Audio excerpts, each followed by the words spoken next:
At the dawn of independence, Jawaharlal Nehru wanted to build a technological team, one that would build, say, India's massive dams, our big power plants, and also build the India that he envisioned. And in fact, the first IITs, the plan for the first IITs was way back in 1946 when it first came up, the first one eventually being set up in 1950 at IIT Kharagpur. There's no denying that since then, the IITs have put themselves firmly on the world map. They've created exemplary achievers, those who've played a key role in shaping the India story. And of course, we believe and we hope will shape the India story in the years ahead also.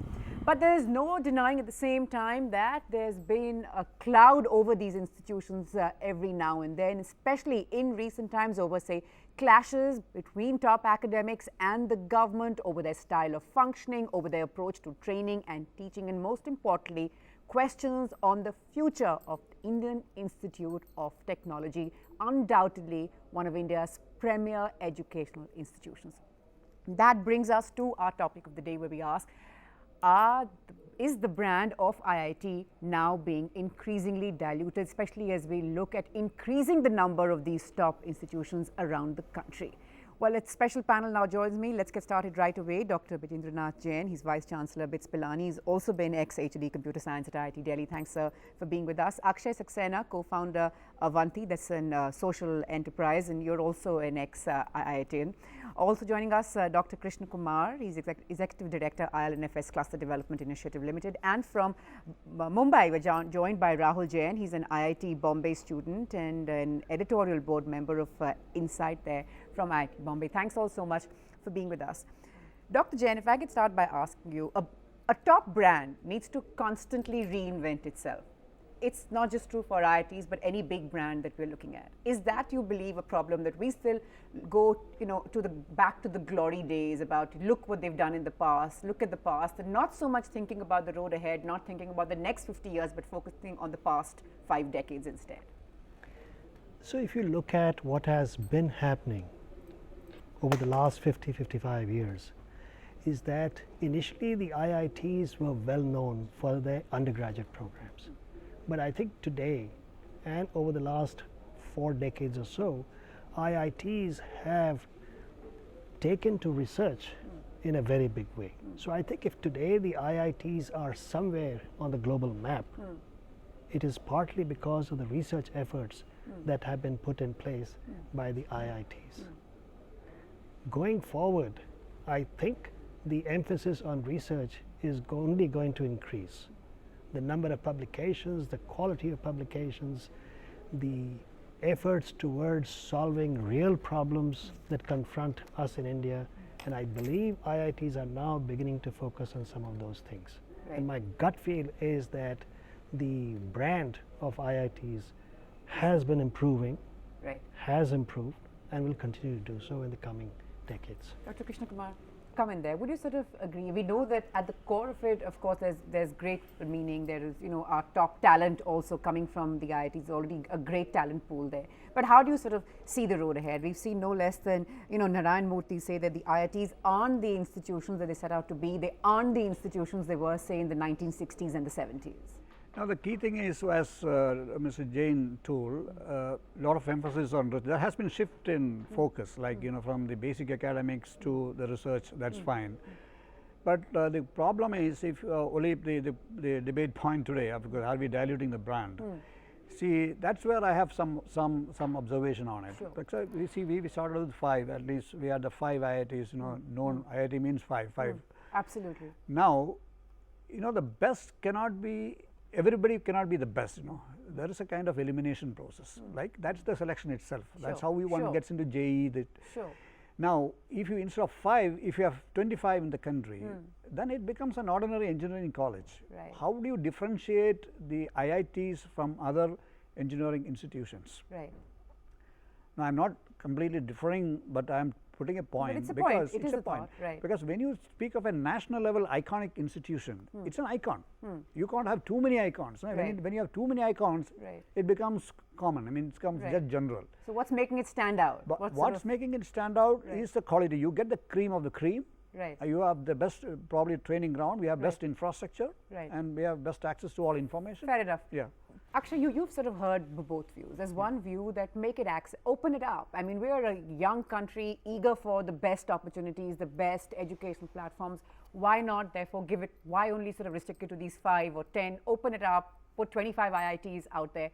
As someone who's been one of those who sort of has, I'm sure, worked really hard to make it to this coveted institution, tell me, how do you see the debate? You are now helping others follow your footsteps. There's no dearth in the demand. We're producing more engineers than perhaps we are using at present. But do you believe that the hunger to get into an IIT is still what it used to be? No, I think it's like Dr. Jain said, it's higher perhaps. And the perspective I take on this is, and I was I think fortunate to have studied in other educational systems as well.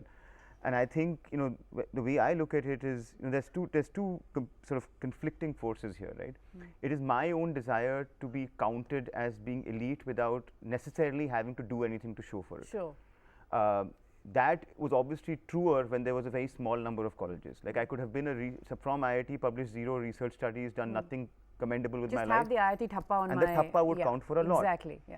What's happening now though is I need to sort of prove my mettle a lot more, right? There's many more people, there are in most companies that are doing well, you will find tons of IITians even at an analyst junior level. Correct. So you have to do a lot more. So I think that's one part where I think a lot of IIT graduates get very uneasy about the brand being diluted.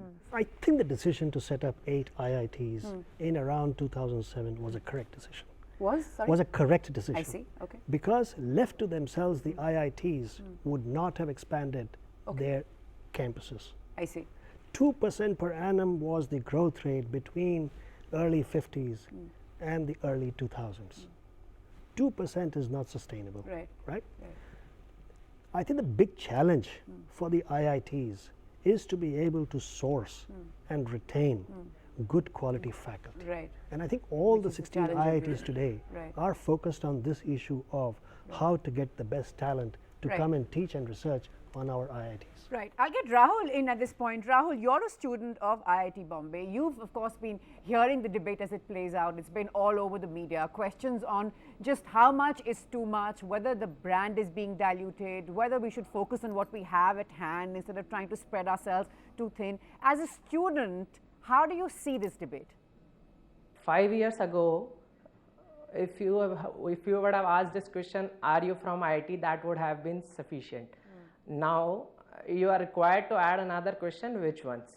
That itself is a proof, sort of a proof to the brand appeal of the IITs, that there's a certain discrimination between the older IITs and the newer ones. And MNCs, part of the brand appeal of IITs comes from the fact that who is going to hire. MNCs definitely do not directly prefer to go to the newer IITs when they have a tried and tested product. And considering the infrastructure of the IITs that had been established in 2008, less than half of them have a functioning campus.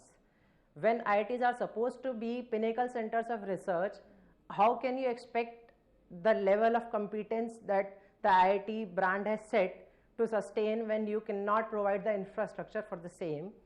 The number of IITs has tripled since the last 3 years, last decade, but the budget hasn't tripled.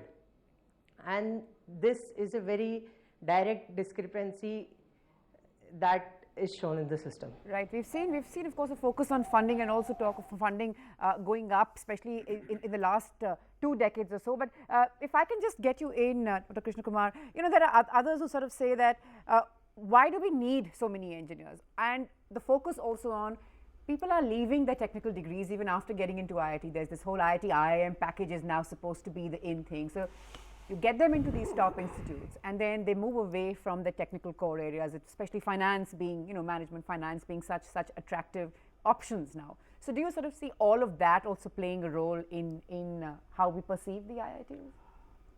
Well, that's a different question, a very deeper question you've asked for, because it goes down to different levels.